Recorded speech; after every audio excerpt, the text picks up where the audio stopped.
को माननीय भूपेश बघेल जी जो हमारे मुख्यमंत्री हैं उनके समक्ष रायपुर में एक MOU होता है। उस MOU में हमारे जो भोरमदेव शक्कर कारखाना के जो प्रबंधक है श्री भूपेंद्र सिंह ठाकुर जी और केडिया ग्रुप की ओर से श्री अरण्य केडिया जी, इन दोनों का एक समझौता होता है, MOU होता है, जिसमें इनके द्वारा हमारे भोरमदेव कारखाना में एथेनॉल प्लांट चलाने के लिए सहमति बनती है। आप सभी को मैं बताना चाहूँगा और यह जानकर मुझे बहुत ही हैरानी हुई कि छत्तीसगढ़ शासन के द्वारा 100 एकड़ जमीन जो हमारे शक्कर कारखाना से लगा हुआ 100 एकड़ जमीन 30 वर्षों के लिए मात्र 5 करोड़ 27 लाख रुपए प्रति वर्ष के वार्षिक आय पर दिया जाता है। आज के डेट में हम समझते हैं 5 करोड़ 27 लाख रुपए बड़ी रकम हो सकती है, परंतु आगामी 30 वर्ष के लिए एक ही दर पर देना कहीं भी उचित नहीं लगता। हमें स्पष्ट अंदेशा है कि केडिया ग्रुप को फायदा पहुंचाने के लिए, केडिया ग्रुप को आर्थिक लाभ पहुंचाने के लिए मुख्यमंत्री श्री भूपेश बघेल के निर्देशानुसार ही उनके अधिकारी कर्मचारियों के द्वारा 100 एकड़ जमीन 30 वर्ष के लिए उनको लीज पर दिया गया।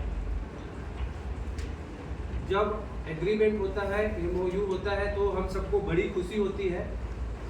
आप सभी छत्तीसगढ़ के वासी हैं, हम सब छत्तीसगढ़ के वासी हैं। हमें तो पहली अत्यंत खुशी हुई कि चलो छत्तीसगढ़ में पहला एथेनॉल प्लांट खुल रहा है जो कि हमारे कबीरधाम जिले में खुल रहा है, जिससे हमारे किसानों को फायदा होगा, हमारे स्थानीय युवाओं को रोजगार मिलेगा।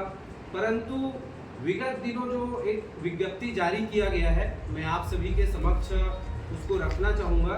ये एक विज्ञापन है जिसमें एथेनॉल प्लांट में भर्ती के लिए जारी किया गया है। ये एक न्यूज़पेपर के माध्यम से हम सब तक पहुँची है। इसको पढ़ने के बाद, इसको देखने के बाद जो दो मुख्य बातें वो सामने आती है। पहला चीज़ तो ये लोग एथेनॉल के नाम पर शराब बनाने का काम करेंगे, क्यों और कैसे मैं आपको पूरी डिटेल में बताऊंगा। दूसरा चीज़, इस विज्ञप्ति को देखकर ऐसा लगता है कि हमारे कबीरधाम के एक भी युवाओं को उस एथेनॉल प्लांट में रोजगार नहीं मिलेगा, जिसका हम लोग जनता कांग्रेस छत्तीसगढ़ से पुरजोर विरोध करते हैं। अब मैं पॉइंट पे आता हूँ कि यहाँ शराब कैसे बनाया जाएगा। आप सभी स्पष्ट रूप से देखेंगे कि ये जो विज्ञप्ति है वो केडिया ग्रुप इंडस्ट्रीज के द्वारा जारी किया गया है। केडिया ग्रुप वह है जिसकी एक कंपनी है CDL छत्तीसगढ़ डिस्टिलरीज लिमिटेड, जो कि हमारे कवर्धा जिला से मात्र 120 किलोमीटर की दूरी पर दुर्ग जिले में कुम्हारी नाम की जगह पर शराब बनाने का काम करती है। और यह कंपनी CDL छत्तीसगढ़ में सबसे बड़ी शराब बनाने वाली कंपनी है, जिसका एक सहायक उपक्रम है NKJ बायोफ्यूल, जिसके नाम से एथेनॉल प्लांट चलाने का ये लोग सिर्फ दिखावा करना जा रहे हैं। इस विज्ञप्ति में एक सेकेंड लाइन है जिसको मैंने हाईलाइट भी किया है, मैं उसको पढ़ के भी बताता हूँ। इसमें लिखा है for its newly commission distillery unit. अगर इसका हम लोग हिंदी रूपांतरण करें, हिंदी में ट्रांसलेट करें, तो इसका मतलब होता है कि यह हाल में ही एक नया उपक्रम है जो कि शराब बनाने के कारखाने के लिए अधिकृत है। आप सभी पढ़े लिखे हैं, आप भी रूपांतरण कर सकते हैं। और सेकेंड, इसमें जो पद है, चाहे वो GM के लिए हो, प्रोडक्शन मैनेजर के लिए हो, चाहे शिफ्ट इंचार्ज के लिए हो, सारे पोस्ट के लिए जो 15 से 20 वर्ष का, 10 से 15 वर्ष का एक्सपीरियंस मांगा गया है।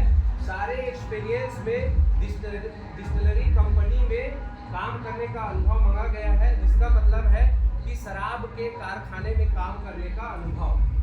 इस विज्ञापन से स्पष्ट है कि इन्होंने शराब बनाने का काम अपने अंदर ही अंदर चालू करने का सोच रखा है, जिसको वो लोग भूलवश कहें या अज्ञानतावश कहें, लेकिन हमारे लिए तो प्रमाणित है कि वो उनकी जो मन की बात थी, उनके अंदर की बात थी, वो सामने आ चुकी है। इस विज्ञापन को देखने से स्पष्ट हो जाता है कि यदि GM जैसे पोस्ट के लिए 15 से 20 साल का दारू कारखाने में काम करने का अनुभव व्यक्ति यदि यहाँ हमारे कबीरधाम में एथेनॉल प्लांट चलाने आता है, तो वो स्वाभाविक है वो शराब ही बनाएगा, दारू ही बनाएगा, ना कि एथेनॉल। हम चाहते हैं कि हमारा कारखाना जो इथेनॉल के नाम से खुल रहा है उसमें इथेनॉल ही बने, जिससे पर्यावरण को भी फायदा हो, जो पेट्रोलियम के रूप में यूज हो। परंतु इनकी सोच स्पष्ट है। जिस कंपनी को इन्होंने पानी के मोल पर जमीन भी दिया है, कौड़ी के दाम पर इन्होंने जमीन दिया, और आज उस कंपनी के द्वारा जो दारू बनाती है उसको ठेका देके। और एक चीज़ और बताना चाहूँगा कि जिस कंपनी को ये लोग एथेनॉल चलाने के लिए एनकेजे बायोफ्यूल जो लिमिटेड है, वो एकदम नई कंपनी है। इसके पास शायद क्या अनुभव है।